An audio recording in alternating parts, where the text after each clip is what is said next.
गांजा विक्रीबाबत पालकमंत्र्यांनी SP निलोत्पल यांना काय सांगितले? नमस्कार, SP न्यूजमध्ये आपलं स्वागत आहे. कोल्हापूर जिल्ह्यामध्ये सध्या राजरोसपणे सुरू असलेली अंमली पदार्थांची विक्री आणि त्यामुळं व्यसनाधीनतेच्या आहारी जात असलेली तरुण पिढी याबाबत पालकमंत्री प्रकाश आंबेडकर यांनी जिल्हा पोलीस अधीक्षक निलोत्पल यांना सूचना दिल्या.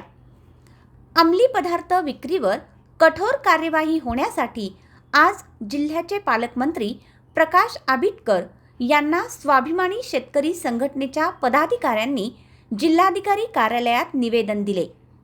कोल्हापूर शहर आणि ग्रामीण भागात गांजा, ड्रग्ज आणि घातक रासायनिक पदार्थांची विक्री वाढली आहे.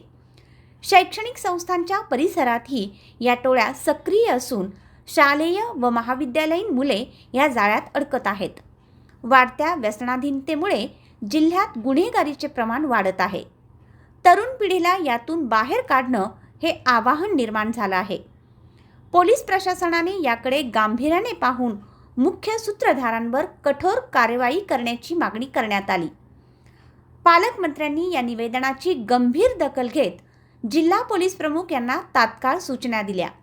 यावेळी जिल्हाध्यक्ष अजित पवार, सचिन शिंदे, बंडू पाटील, विशाल चौगुले, तानाजी वठारे, राजगोंडा पाटील, नितीन तारे, रमेश माने, सचिन सूर्यवंशी यांच्यासह पदाधिकारी उपस्थित होते. अधिक अपडेटसाठी पाहत रहा SP न्यूज. लाईक आणि सबस्क्राईब करा. धन्यवाद.